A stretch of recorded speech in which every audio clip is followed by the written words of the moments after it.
지수가 설사 더 오르더라도 좋은 수익률을 기대하기는 어렵습니다. 그래서 반도체를 전혀 사지 않고 내가 보유하고 있는 종목의 실적이나 밸류나 그 어떤 것도 시장에서 좀 부각될 수 없는 업종이나 종목을 가지고 계시다면 저는 최소한 반도체 ETF라도 갈아타는 게 맞다라고. 매주 화요일 저녁 8시에 진행되는 무료 특강 아래의 고정 댓글에서 신청해 주세요. 네, 안녕하십니까. 알파경제 경제부장을 맡고 있는 김종효라고 합니다. 현재 증시를 어떻게 보고 계신가요? 최근 시장 흐름은 어떻게 해석하시나요? 네, 시장은 여전히 상승 추세에 있고요. 다만 두 종목 2배 레버리지가 생기면서 조금 수급 쏠림이 나타나고 있죠. 또 미국 시장에서도 최근 빠른 속도에 따른 반도체 종목군들의 변동성이 일부 발생하면서 국내에서는 이것을 받아들일 때 좀 더 격하게 받아들이고, 그 다음에 이제 지수에 미치는 영향이 두 종목이 워낙 크다 보니까 지수의 변동성도 커지고 있고요. 또 두 종목이 시장의 에너지를 거의 많이 흡수하다 보니까 다른 종목군들의 흐름이 펀더멘탈과는 상관없이 지속적으로 안 좋아지는 그런 악영향을 미치고 있는 점이 국내 증시를 더 나쁘게 만드는 요소라고 봐야 될 것 같습니다. 그래서 실제로 종가 기준의 변동성을 보면 그렇게 나쁘지 않은데, 일단 개별 종목으로 봤을 때 오른 게 별로 없고 항상 하락 종목이 많고, 그 다음에 전체적으로 오르던 내리던 변동성이 커지는 그런 양상을 반복함으로써 시장에 있는 투자자들에게 지수 기준으로는 별로 그게 크게 변화가 없지만 피로감을 느끼게 만드는 그런 증시의 흐름이 아닌가. 이게 어떻게 보면 가장 큰 지금에 있어서의 문제점이 아닌가라고 바라보고 있습니다. 미국보다 국내 증시의 변동성이 큰 이유는 무엇이라고 보시나요? 근데 미국 증시도 소위 반도체 종목을 제외하면 그렇게 안정적이라고 보기는 어렵습니다. 최근에 미국 증시도 그 좋다는 M7도 추세가 좋지는 않고, 넷플릭스 같은 건 신저가에 들어간 상황이고요. 자동차 종목군들도 전반적으로 약세고, 제약바이오 최근에 좀 올라오긴 했지만 낙폭과대에서 반도체 종목이 눌릴 때 올라오는 그런 양상이라서 미국이나 일본이나 대만이나 우리나라나 중국이나 전부 특정 IT 종목의 쏠림 현상이 나타나고 있는 건 공이 같습니다. 다만 지수 전체 변동성이 우리나라가 유독 큰 건 조금 전에 말씀드렸던 것처럼 지수의 영향이 가장 큰 삼성전자와 SK하이닉스의 레버리지가 등장함으로써 이 레버리지에 따른 변동성이 좀 늘어난 것이 지수 기준의 변동성을 키웠다라고 볼 수가 있겠고요. 실제로 V코스피도 거의 역대 최고치로 올라가는 등 한국 증시의 변동성 증가는 이 두 종목의 거래와 에너지 집중이라고 봐야 될 것 같습니다. 현재 시장의 가장 큰 호재와 악재는 무엇인가요? 네, 호재는 일관되죠. 예전부터 지속적으로 이어오는 호재는 반도체 실적이 추정이 불가능할 정도로 계속 좋아지고 있다는 게 가장 중요한 호재고요.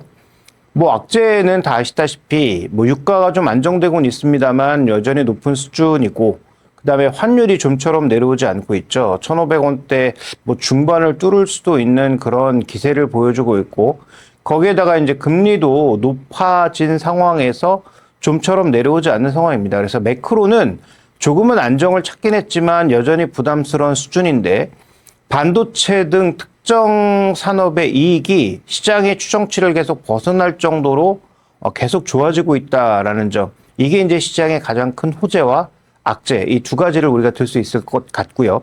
그다음에 악재를 또 하나 찾아보자면 외국인들이 우리 시장의 비중을 계속 줄이고 있다라는 점, 그런 수급적인 악재가 있는데, 하반기에는 외국인에다가 아마도 연기금도 매도 쪽에 좀 붙을 가능성이 있다라는 점 정도. 그러니까 수급상 강한 중장기 매수세가 둔화될 거라고 하는 점은 약점이라고 좀 봐야 될 것 같습니다.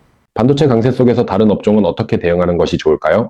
네, 반도체는 조정시 매수, 그리고 현재 구간에서 좋은 가격에 사셨다면 여전히 가장 강력하게 홀딩해야 될 대표 종목이면서 주도주의는 변함이 없습니다. 이건 이 장이 끝날 때까지 변함없는 사실일 거로 보이고요.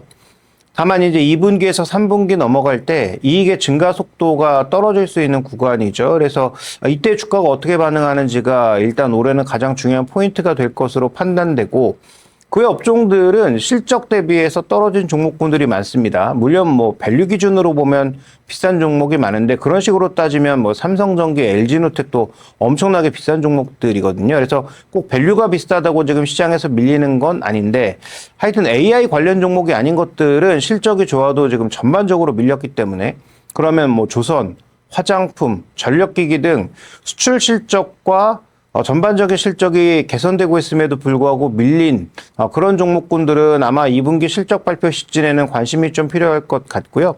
뭐 증권업종도 2분기가 혹시 이익의 고점이 아닐까 해서 최근 뭐 조정폭이 크게 나타나고 있지만 최근 뭐 거래대금과 상품의 폭발을 고려해 보면 아마 증권주도 실적은 나쁘지 않을 것 같아서 말씀드렸던 뭐 증권 그다음에 일부 금융 지주사들 거기에다가 뭐 조선, 전력기기, 화장품 등 지금 현재 수출을 잘 하고 있는 대표 업종들에 대해서는 오히려 주가 조정 구간에서는 좀 관심이 이제는 필요한 구간이 아닌가라고 바라보고 있고요.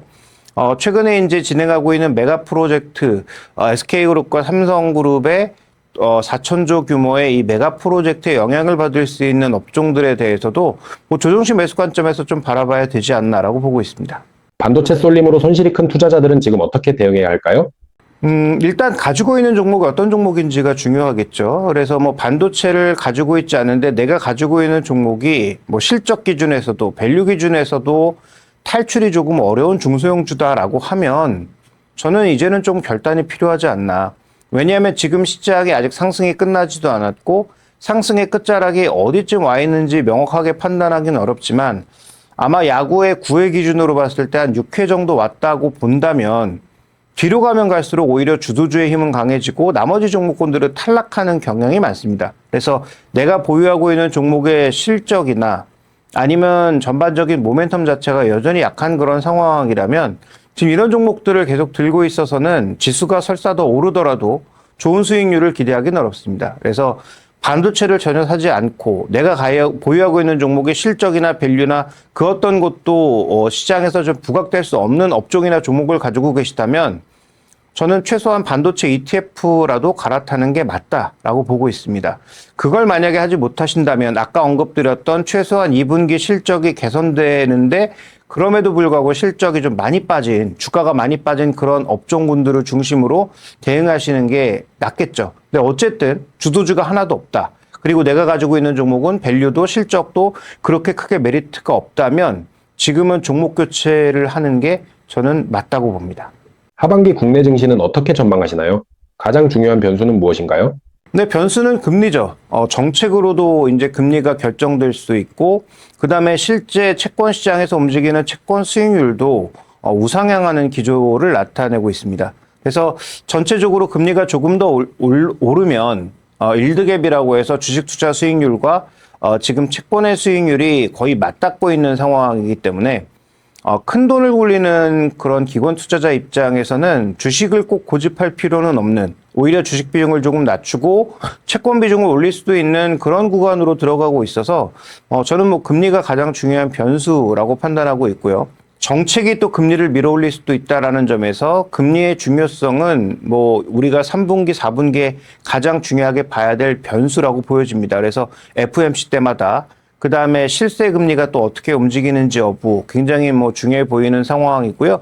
이런 금리 결정이 전체적으로 자금 흐름에 맥을 짚을 수 있는 큰 줄기라는 점에서 저는 금리 가장 중요한 변수라고 보고 있고 금리에 따라서 종목의 선택도 달라질 수 있다. 왜냐하면 고금리 상황에서 저성장의 고금리 상황으로 만약에 가게 된다면 그때 선택은 그 높은 금리를 이겨낼 수 있는 높은 물가와 금리를 이겨낼 수 있는 반도체 쪽으로 시장이 더 집중할 수밖에 없기 때문에 더더욱 그렇습니다. 그래서 가장 중요한 변수는 뭐 금리라고 보고 있고요. 뭐 정치적인 변수로는 다 아시는 것처럼 뭐 8월에 있을 잭슨홀 미팅, 그 다음에 11월에 있을 미국의 대선이 아니죠. 미국의 중간 선거가 과연 어떤 결과를 가져오느냐 정도가 중요한 변수가 될 것으로 판단하고 있습니다. 지금 현금 3천만 원으로 투자한다면 어떤 업종과 종목에 투자하시겠습니까? 만약에 오늘 당장 지금 시작한다면 여전히 뭐 반도체 ETF나 반도체 빅2 두 종목을 저는 뭐 포트의 한 40%는 담아야 된다라고 보고 있고요. 자, 나머지 20%는 아까 언급드렸던 이제 실적이 좀 개선될 것으로 보이는 뭐 조선이라든지 뭐 이런 방산 종목들, 이런 종목군들, 화장품 같은 종목군들 위주로 20%를 구성하고 나머지 20%는 지금 메가 프로젝트가 출범하면서 가장 먼저 마련돼야 할 건 뭐 다 아시다시피 인프라입니다. 그러면 그런 인프라를 만들어줄 수 있는 가장 대표적인 것들이 건설주와 그리고 전력설비 쪽이라는 거죠.